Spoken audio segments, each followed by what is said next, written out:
Chestnut. Yeah, chestnut. Pretty cool. So it got planted in the zoo. I didn't know about that. Yep, it got planted in the Bronx Zoo, and it started killing the native chestnuts. And they were like, "Oh shit!"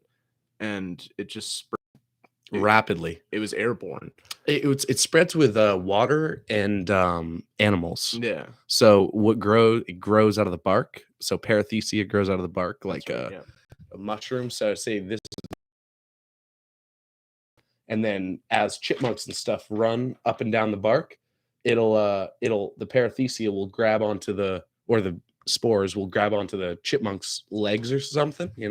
Birds were spreading it a lot. Birds, yeah, exactly. And then it'll spread to other trees, Yeah, other so chestnuts. It's spread like an average of like 25 miles a year, I think, in every direction. Yeah. So, and the chestnut range is down from like, which that is a relatively slow spread. yeah, but still, I mean, it took out the grand majority of the trees in 4 or 5 decades. Absolutely, absolutely absurd. It's nothing like emerald ash borer, but Yeah. it's I mean, it's being spread through animals, so Yeah. there's no stopping it, and it's airborne. But yeah, the range of the chestnut was like northern Alabama and Georgia. That's the southern tip of the range, through Appalachia, up into southern Maine, through a lot of New England, upstate New York. So it had a wide range, and it just had no chance against this blight because it didn't grow up along it for thousands of years. Yeah, it didn't evolve with it. Yeah, Chinese and Japanese chestnut did. So it's like it just ravaged our native ones, and and chestnuts too. I mean, for those who don't know, like chestnuts, like that song, that Christmas song, "Chestnuts roasting over an open fire." That's about the American chestnut. Yeah, and my dad remembers because my dad's old. He was born in 1949, so he remembers seeing chestnut trees when he was a kid. Oh wow! Like you're in Mass. Like he grew up on the North Shore, so he remembers and seeing like the burrs on the ground when he was like 5, 6, 7 years old. They had huge trees, and like because he grew up in a pretty nice house, and one of his neighbors had like a huge chestnut tree. Like probably, absolutely, I don't know how big it was, but still, huge. Yeah, no, that's really cool. But it's a huge source for wildlife too. And the nuts. I mean, yeah, the wood is great. It was a perfect tree in a lot of aspects. It really was. It was straight. It was grew fast. Yeah, it was perfect dimensional for lumber.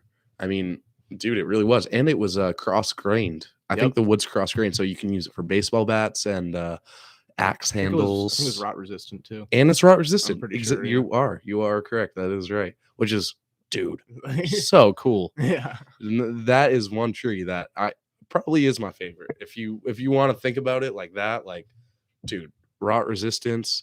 Here's another one that's kind of cool. Cedar's rot resistance, so cool, but it rots so easy. Exactly. So that's one thing that I always was super fascinated by. And they live like 8,000 years. Yeah.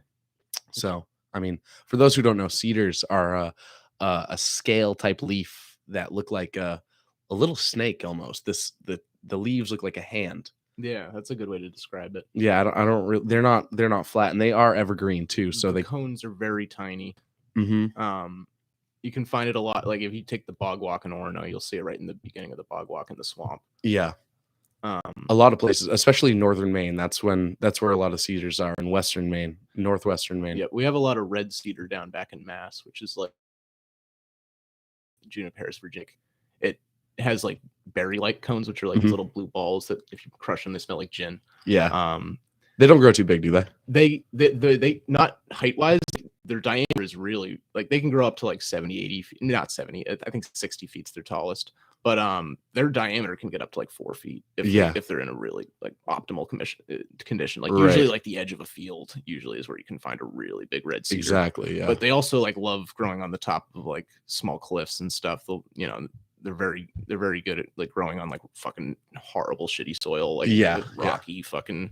It is cool. That's one thing I always thought was so cool about cedar is that they're so adaptable to where they can But what is it? They grow, the inside rots out while it's growing. Yeah. And then whatever bugs and everything, and then all the xylem gets pushed to the outside. I think so, yeah. And then dude, that is just cool. It's just one hollow tree and it's evolved like that. That's crazy.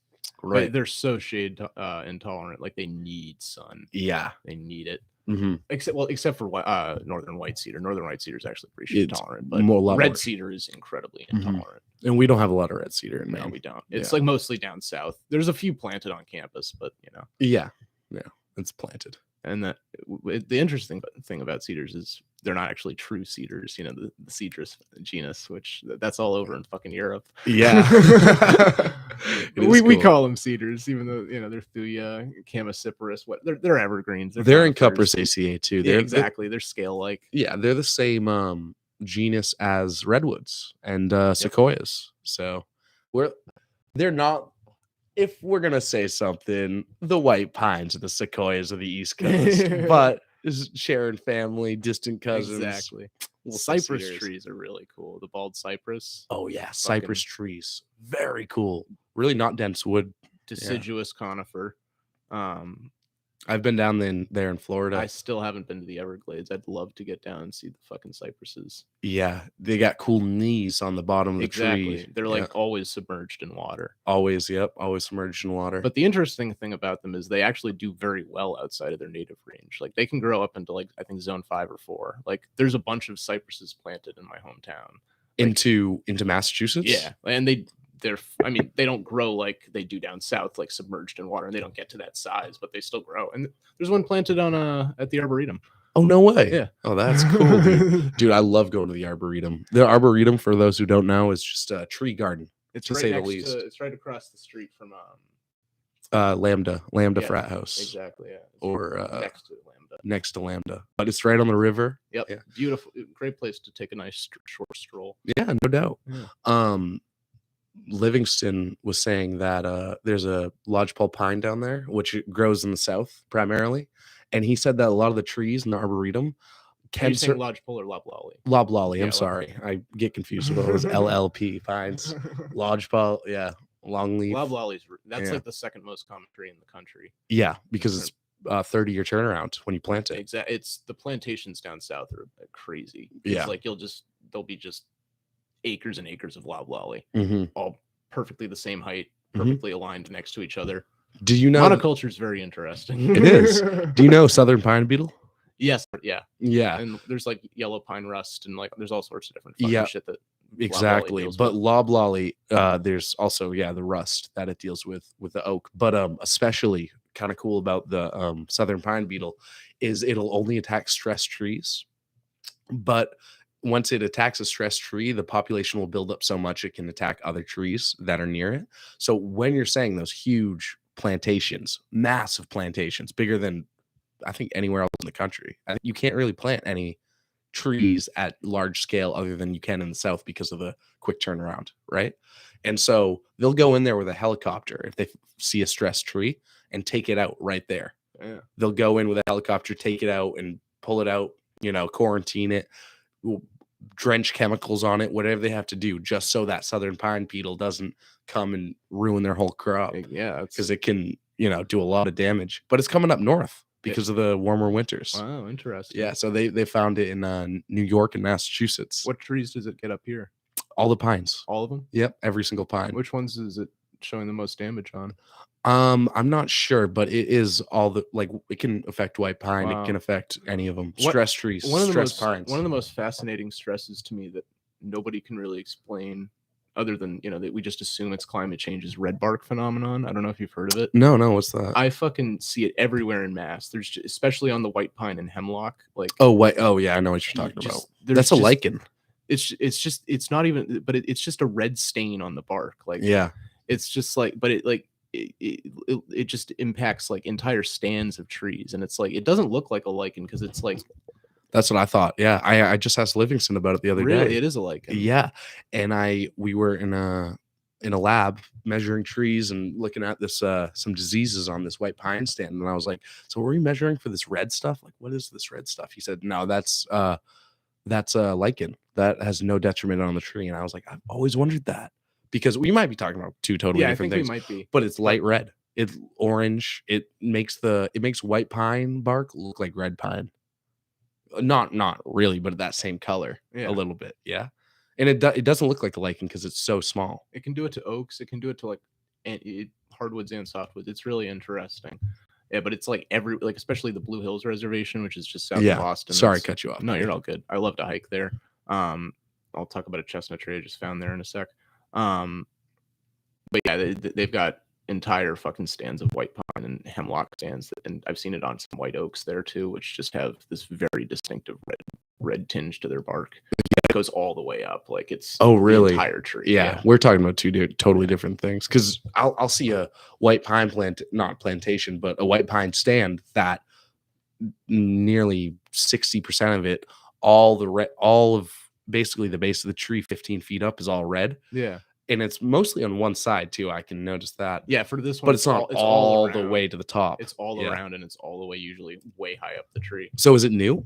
I think it's been really. There was only one study I could find on it. I think it was some UConn students, and again, they couldn't find any definitive conclusions. They just assumed drought and climate change were the most likely factors. But it's just it's really I can't describe it. It's just like I'd have to find a photo of it, but yeah, it's fucking crazy. I've seen it on sycamores too. Like I've seen it on so many different trees. Yeah, that's cool, dude. Tree diseases are that's what's starting to fascinate me. It's a wormhole. Because I mean, just as society becomes more and more integrated, the more we travel easily with just whatever, the more all these fucking diseases can spread. Yeah. And it's like we have so many invasives and so many, Japanese knotweed. Yeah. Oh, so bad. Horrible. Yeah, and you can't get rid of it. No, you can't. Yeah. Like the fucking root system it forms can just like strangle pipes and like fucking, yeah, it's insane. Dude, I had this thought the other day. I know we're talking about invasive, basically what we are. Humans are invasive. Yeah. Dude, I was looking at an apple and I was like seeing all the mold on it. And I was like, dude, it's kind of like the earth. When you like look at the earth from space, you see all these like cities and like smog and everything. And it's like a mold almost that's like slowly connecting together through highways and like people like colonizing these cities. And then like the mold just getting bigger and bigger and bigger over years and years and years. And over the whole world, it's, you know what I mean? It's growing. And it's like, oh, now the whole world's infected with this mold except for Alaska or whatever. And it's funny because we've genetically modified apples so much. Yeah. Definitely. But so when you're in space, it's like, oh, what's that mold? But if you zoom in, there's a lot going on. Yeah. There's a lot going on. It's it's kind of like mushrooms or any disease like that. Mushrooms are fucking amazing. Yeah. Dude, you basically dude, learning about just funguses, like about rust fungus, like white pine. What's your favorite rust fungus? I'm just learning about them. So. I don't have a specific favorite, but but a 5-spore stage through white pine rust fungus. Oh man, that is crazy. Just the genes, mixing of genes. It's like that is something that humans won't be able to do. No other species I've never even heard of is going to be able to do. Breed with 5 different, or always have like really a different. You're always getting the best of evolution almost if you're getting 5 different hosts or 5 different parents. Have you heard of the humongous fungus? A humongous fungus? No, what's that? It's this gigantic ass mushroom that like covers like I think like a few square miles. Oh, in Oregon? Yeah, I have. That's cool. I found out about it. Largest living organism. What was it? Found out about it through Bill Walton, one of my favorite fucking human beings of all time. Is he a professor here? No, he fucking former NBA basketball player. Oh, Bill Walton. Yeah, the Celtics. And then diehard Deadhead and Fish fan. Yeah, hell yeah. I remember being at Berkeley. The humongous fungus is a fungus out in Oregon, and mushrooms can only help you. Yeah, dude, that is so funny. Bill Walton, the center for the Celtics. He's a fucking Luke Walton. His son is in the NBA still. Yep. Yeah. Well, he's a coach. He's a coach, but he did play. He did play like in the Lakers, late 2000s. Yeah. But dude, that's funny. You like basketball? I casually follow basketball. I'm more of a football fan, but me too. Even football, I don't follow it as much as I used to. Yeah, football, Patriots and Celtics. Oh yeah, a guy. A guy. Celtics are so fun to watch. Oh, they've been fun this year. Yeah, I've been watching their turnaround since we were like fucking 22 and 22, and then we 31-10 finish to the Yeah. season or whatever it was. Like, Nothing wants me to beat Kyrie. it's gonna be a good series. It is. I think it might go to 7, honestly. Dude, I'll come over. Let's watch a game or two together. I don't get it here, so I'm always. I don't have a TV either. Yeah, we'll go to a bar. We can stream it. Yeah, we'll go to a bar or something. Hell yeah, dude. Celtics. Fuck yeah, dude. What got you into sports? Does your father like him? Oh yeah, my dad got me into sports. I never played too much after like 6th or 7th grade, but I mostly played soccer growing up. But yeah, me too. I've always just loved fucking watching football. Me too. I've been like an encyclopedia of knowledge for football. Me like, too. Yeah, like, I can like recite every Super Bowl score and MVP for like way too long. Like, I'm the same way. Especially, dude, we grew up with Tom Brady. Exactly. Like I appreciate greatness. Exactly. Tom Brady. I'm not even mad he's in Tampa. Like my dad's pissed. Like he's always like, I don't root for Tom anymore. I'm like, the Bucks are my second team. Yeah. Like, now if the Bucks are playing the Pats, I'm rooting for the Pats. But yeah, no doubt. You know, if I'm rooting for Tom Brady, I'm rooting for Tom Brady, especially with Gronk on this. If he's coming back, yeah, it's like fuck yeah, dude, go Bucks. Yeah, man, I'm the same way. I'm the same way. Dude, I love talking about football just because it's like football. I mean, dude, football is the most American sport. It really is. I mean, soccer. It's peak capitalism. Yeah, I mean, soccer. You know, because there's like so little actual playing time. Most of it's just walking around in fucking commercials everywhere. Yeah, exactly. That one peak moment is so exciting. Exactly when they are playing. Like my dad had season tickets since like 94. Oh, that's cool. You know, second section, we had like 4 seats right above the staircase, so no one was behind us or next to us. Yeah. So right in the end zone by the lighthouse. So that's sweet. Probably like 17, 18 games at this point. And any good ones? Oh yeah, I've been to the 2014 playoff game against the Ravens. Where, they came back 14 twice. Yeah, yep. Edelman threw that touchdown pass to Amendola. So fun. That must have been an awesome one. Perfect pass to LaFell to take the lead. Yep. Oh man. 2016 AFC title game was fun, where we just crushed the Steelers and fucking missed. But 2017, even though we didn't win against the Eagles that year, just that Jacksonville AFC title game was the Super Bowl. That was the loudest I've ever heard Gillette. Like fucking electric. When Amendola caught that touchdown. But more specifically when Gilmore swatted that pass on 4th down. Oh yeah. That was right on my side of the field. Oh, that was awesome. And it was like that's like one of those moments where like time froze for me, and I just saw it was like so picturesque, like the way he swatted it and just falling backwards. Absolutely. And just the instant pop of everybody's standing up. Yeah, it's like a buzzer beater. The goosebumps were fun. I still am feeling it. Yeah. That was classic.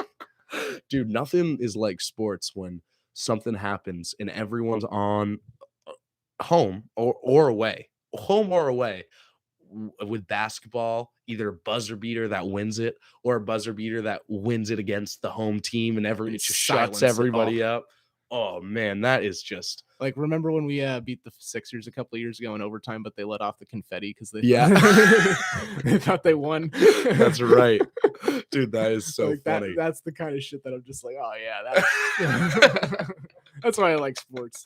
Me too. I love sports, dude. I'm obviously from a place in Maine too, where, dude, we didn't have half the time we would play sports against other teams, and we wouldn't even have enough people to field the team. Yeah. So we would go and they'd be like, well, you already lose because you don't have enough people to field the team. So it's like I've lost like all my competitiveness over the years, but like for the most part, that was a little bit good. It felt like, because you don't need to be competitive. Yeah. Sports are having fun.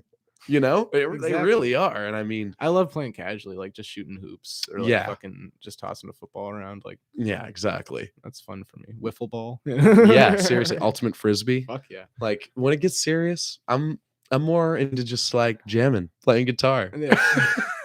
I don't get too competitive with gaming, like fucking board games and like card games. That's when I get competitive. Oh yeah, chess. Oh, I love chess. I get way too heated at chess. Dude, we're gonna get along great. Well, I can't believe this is our first time hanging out. Holy shit, dude! This is gonna be a returning guest for those who don't know. Dude, when you start playing chess?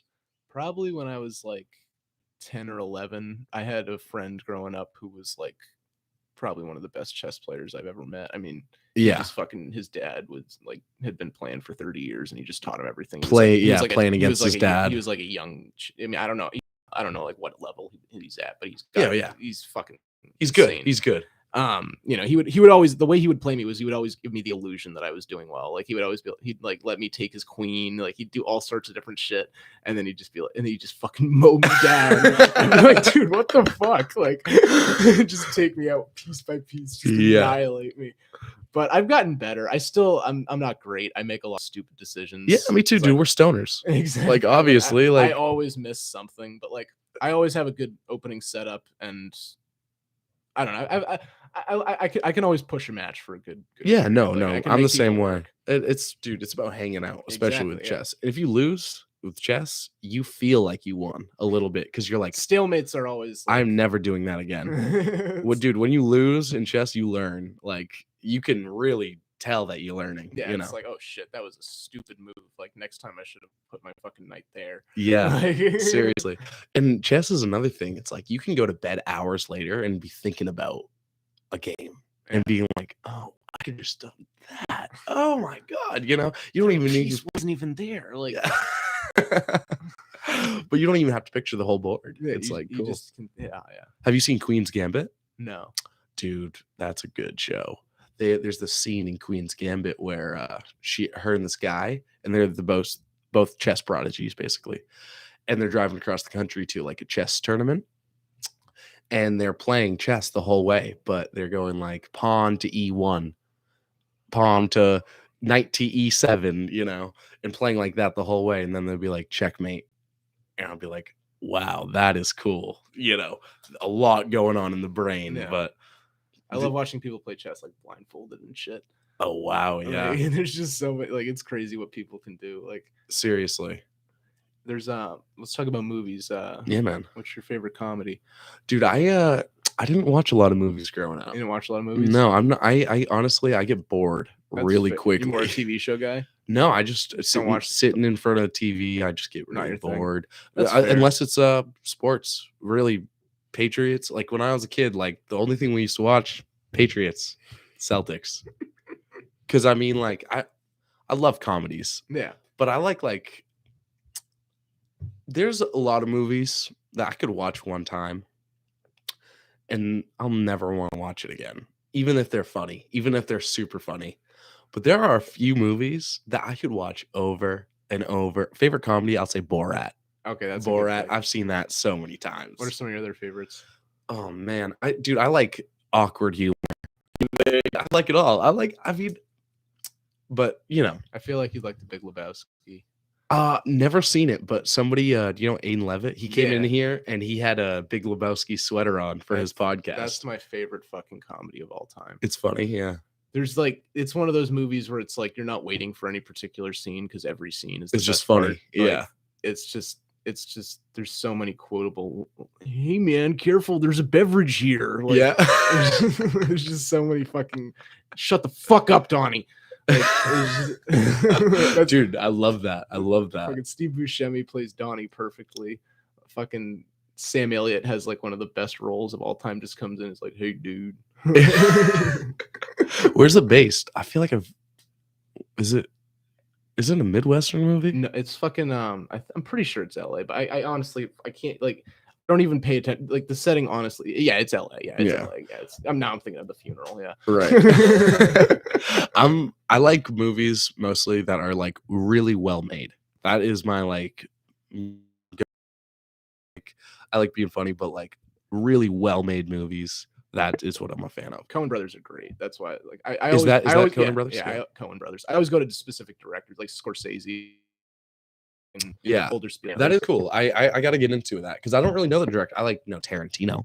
Well, Tarantino is fucking. Once Upon a Time in Hollywood. Still haven't seen it. That's one of my favorite movies of all time. My favorite I love Kill Bill. Both Kill Bills. Django Unchained, probably. Oh, that one's fantastic. The soundtrack, the fucking DiCaprio, fucking fantastic. Samuel Jackson, fucking. Who's the guy? The dentist guy. He plays. What's his name? I know who you're talking about. But he plays so well in every single movie he plays in. He's cool. I like him. But dude, that movie's good. Dude, it definitely. I was gonna say Breaking Bad. Have you seen that? Yes. I can't watch that show again.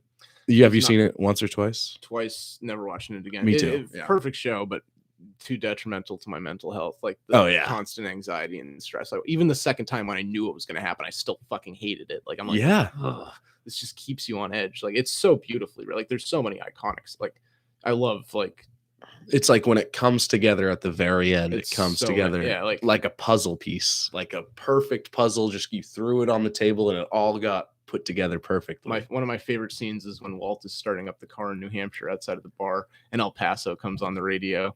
And Yep. it's just like painting. It's a perfect song to like just paint the story of what's about to come. Like, Yeah. because like the lyrics of that song are just, oh, that's one of my favorite country songs of all time. Fucking perfect. Down to the West Texas.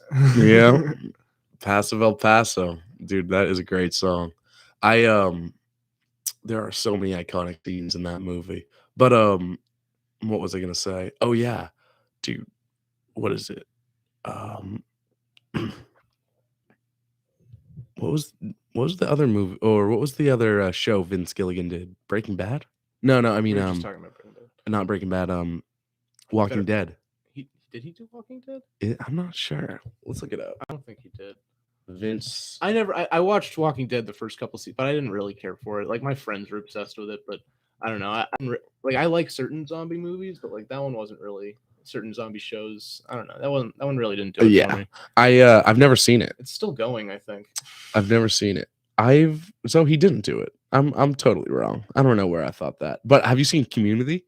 He's in that. I've seen parts of Community. That is hilarious. Community is a great show. My little sister loves that show. Can't wait to get her on. My favorite show is probably Always Sunny in Philly. Me too, dude. Always Sunny in Philly is so funny. And Trailer Park Boys. Trailer Park Boys is so funny. Those are my two go-to shows. Absolutely. Because I can just watch those episodes, especially Sunny, because like there's like so many. Not every episode's perfect, but like there's still, even in the newer seasons, there's just so many good episodes that it's just like. I think Always Sunny has a better newer seasons than Trailer Park Boys. Oh yeah, I don't like Trailer Park Boys after they get arrested on the border of Maine and Canada. Yeah, it's like once they start, just like you can tell when they run out of ideas. They just start traveling places. Netflix. It's like it was like the early seasons of Trailer Park Boys though are just unbeatable. Perfect. Yeah, unbeatable. There's that scene that you know what I'm talking about. They're like smuggling cigarettes from Canada to Maine, and so they're on a boat on the river, the St. John River up in northern Maine, and so on the right side of the river they got the Canadian police that are about to arrest them, and then on the left side of the river they got the American police, and then they're like negotiating how much jail time. Oh, you smoke dope in jail in America? My favorite scene. Like that's so I funny. Fucking love when Ricky has to go back to 10th grade, and he's in class with Cyrus. Oh, that's right. And he's smoking a cigarette in the back, and she's like, "Who's smoking?" And he's like, "I'm sorry, I'm addicted." And he's like, "Don't blame me. Like he's cheating over there." And then she just like lifts up his arm and she's like, "Congratulations, Cyrus, you failed 10th grade." Like that scene always gets me. I gotta take She's like, grade James, I'm very disappointed in you. The guy who's helping Cyrus. She's like, "I'm gonna have to call your parents." She's like, "Please don't call my mom." Dude, what's that? Even quotes like "Better Off Ontario." Yeah, so legendary, dude. Like, you know the fucking episode where Bubbles has they find the fucking mountain lions just getting high off their crops. Yes, Steve French. Steve French, of course. That's probably one of my favorite episodes. Dude, absolutely. Dude, I want to make a TV show. When I see TV shows that are made like Trailer Park Boys or Napoleon Dynamite, where it's so low budget, so funny, and not that hard to come up with ideas like that. Like, what's creative about Trailer Park Boys is they're just being trashy. Exactly.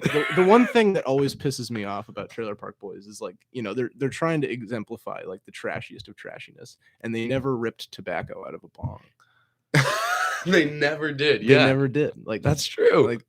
Like you know, fucking Ricky was smoking with patches on. But, like you can't fucking can't rip backy out of a bong. Man. Take a bowl. They hardly rip bong in Canada, dude. I mean, but fucking Ricky and Julian had some good ass dope, you know? Yeah. Dude, for those who don't know, check out Trailer Park Boys. Classic show. Classic, absolute classic. dude. So, dude, let's talk about the slap. Let's talk about the slap. I honestly just don't give a shit. You don't give a shit? I heard the memes that came out about it are fucking hilarious. Will Smith needs to get a divorce, but it's just Hollywood drama doesn't interest me. Yeah. I don't give a shit about these people. Sorry about wearing that today. My alopecia's acting up. Honestly, I think it's just a plug for fucking. There were fucking stocks for certain fucking hair companies fucking shot up right after the fucking. True. It's making a joke about alopecia, Dude, it's so dumb because this is my opinion on it. You're at the Oscars. Everyone's got fake hair at the Oscars. Everyone's got fake hair. So if you're gonna be bald, you better friggin' own up to just wear a wig if you don't want to be made fun of. You know what I mean? I mean, it wasn't a great joke. No, but Will Smith didn't need to fucking slap fucking for it. Dude, it was a joke. Think about it. Imagine if Chris Rock didn't even write it. that writer is just in the back oh. I just did something. I mean, Will Smith could have just made he could have just not laughed and been like, hey, I'm sorry that happened, I got your back. But instead he had to make a forgettable joke, the most unforgettable joke. It's so funny of all time, just because he fucking his lips are quivering, dude. Keep your wife's name out your fucking mouth. It's dude, if you're wearing a tuxedo, that is the classiest thing. That is the classiest type of outfit. You better act classy. I'm serious. That is so trashy to literally to think that you can go up to somebody and slap them in the face when their job is to make jokes on stage about the people winning awards. Yeah.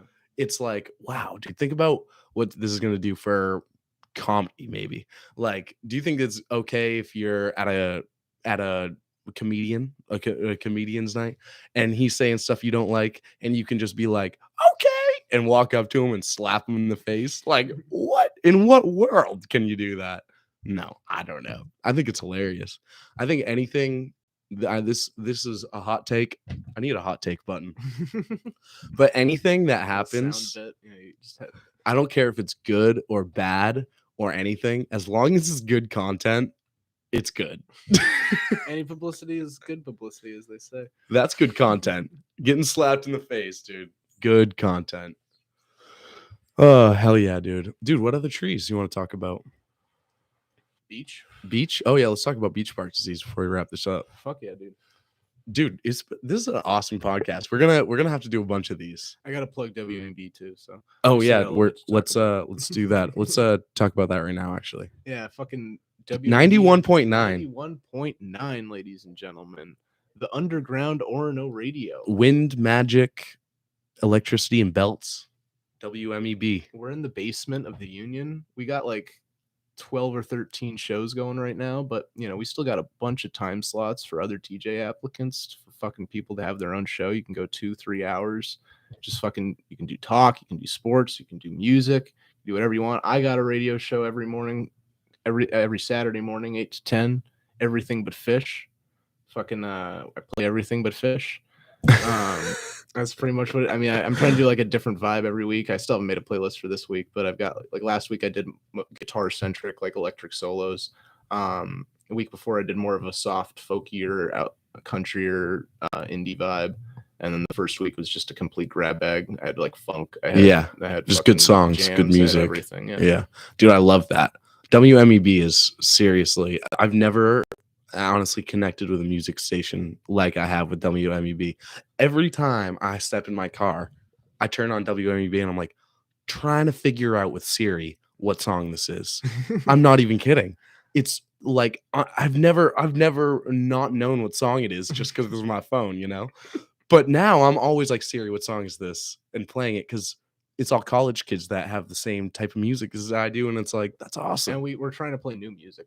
We try to play new music, yeah. Unless you're it's nothing I've heard before. Unless you're a strictly classics show where you're playing 60s hits or 70s hits or whatever, you're going to be playing at least 2 new songs per hour from like a new band or like Yeah. so it's like you're constantly like last week I played Divest Fest, played some Midnight Breakfast, played some Skyline Drive, just like do it, got to do whatever, Yeah, I play some love it. local stuff, play some new stuff, like Dude, yeah.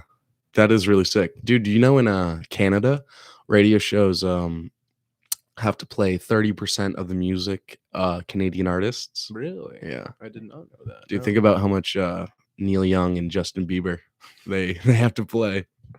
Every 30% of songs are dude, what's another Canadian famous rock band? Joni Mitchell, yeah. Yeah. Well, yeah, Neil Young. Trying to think. I'm blanking. Anyways, let's talk about beach bark disease, dude. Yeah. So, dude, it's pretty horrible cool. up here. It's horrible. It's fucking, it's the worst. You're lucky to find a healthy. Like I know there's a healthy beach on the bike path in the north of the rec center. Mhm. It's probably like 8 inches DBH. I just measured it. Oh, nice. Yeah, no, it's very cool. Well, we just did a lab of beach bark disease out there last Thursday. Nice. Learned a bunch of cool stuff. And dude, that resistant beach, it's like that big around compared to every other beach is, dies at 3 inches. And they're fucking blistered to shit. Yeah. Yeah. It's like back in Mass, it's more 50-50. So that like you can find a lot of like 2-3 foot diameter beaches. Super smooth. Maybe they might be showing a little bit of signs of the bark disease, but like for the most part, they're pretty resistant. Plus, it's, there's such a shade tolerant tree and resilient tree in so many other ways. Right. And cool thing about beech too, I mean, not cool if you're a forester, but they'll stump sprout. They'll always grow back. Yep. So you will have a problem in a couple of years here. But there's actually 1 to 2 resistant beech per acre. Yep. That's which is a lot more than I thought. Which it's makes like me 2,000 or whatever, right? Yeah, which isn't a lot, but it's more than nothing. Yeah, I mean there is resistance. Yeah. So it kind of gives you some hope. But with that missing with chestnuts, that's a lot of like food for wildlife. That's just not going to be there. Beech nuts and chestnuts. And then we've got the emerald ash borer, which is fucking. I mean, white ash is a little resistant to it compared to black and green, but it's like absolutely, yeah, it's absolutely. It's probably. I mean, Maine's the last frontier for ash. Like at this exactly, point, it's everywhere else. Penobscot County, actually, like this is where ash is now. Yeah. I mean, it's sad. Northern. Like you look at the Great Lakes and you just look at where brown ash was most prominent, and it's just like, oh my god, entire ecosystems have been taken out. It is terrible, dude. Ash is very widespread. It's all the way down to Oklahoma. Yeah. And I mean, yeah, it's. I think every state that has ash except for Maine has EAV at this point. Right. Well, Maine has it too now. Yeah, but I mean, unfortunately, compared to it's not nearly as widespread compared to everywhere else. Yeah, no doubt, 100%. Which that's why we have those strict firewood laws. Yeah, which I've actually we own a campground. I don't know if you know about this. I think I've heard about it. Yeah, let's shout it out. Acres of Wildlife. For those who don't know, check it out. This episode is brought to you by Acres of Wildlife, Family's Paradise in Southern Maine. So I've basically caught people just bringing firewood from Massachusetts, and a lot of people don't know. I mean, this rule is just because of ash trees, and so it's like, what do you do? They've already brought it to my campground. We don't have ash trees at our campground, fortunately, but what do you do? What we ended up doing is just burning it, but that's what I'm thinking, like, it's too late. You've already brought the wood here. It's like, I don't want to call someone to get you fined, but that's basically what we did. I just reimbursed them with new wood.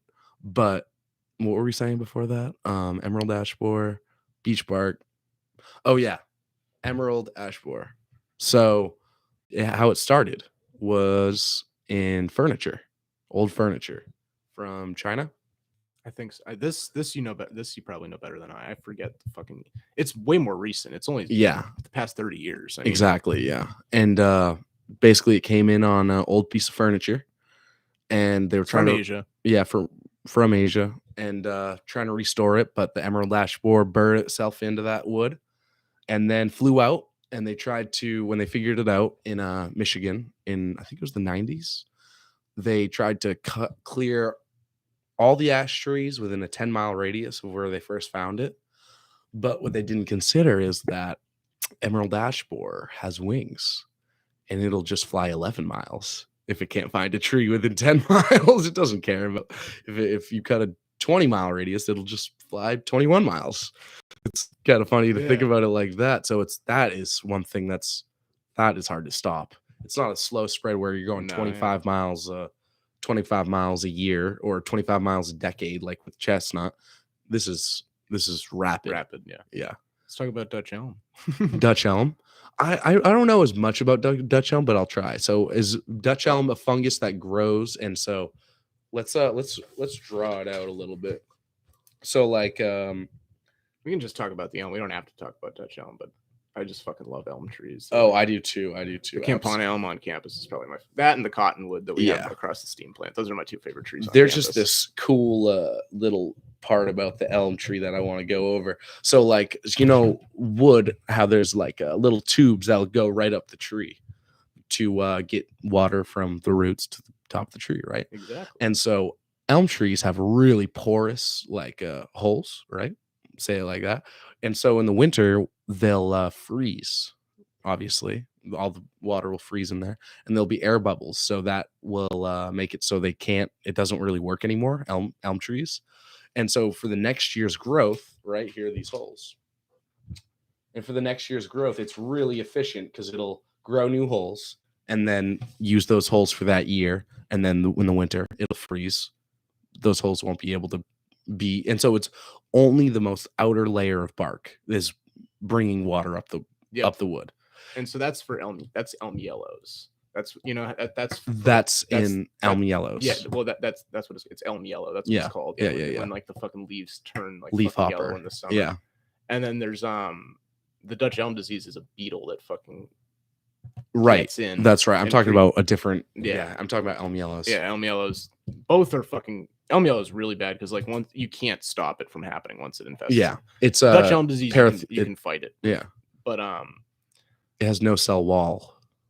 Elm yellows, right? Yeah. It's like a bacteria. I'm pretty sure, yeah. So it can just basically attaches onto leaf hoppers, and then when a leaf hopper will eat like a leaf, right? It'll go to another tree, and then as it's like inserts its sucking mouth parts into the leaf, it'll get like a little bit of that bacteria into the tree, affecting the tree. Exactly. It's like the same thing that mosquitoes do when they bite you and leave a little itchy mark. It's fucking crazy.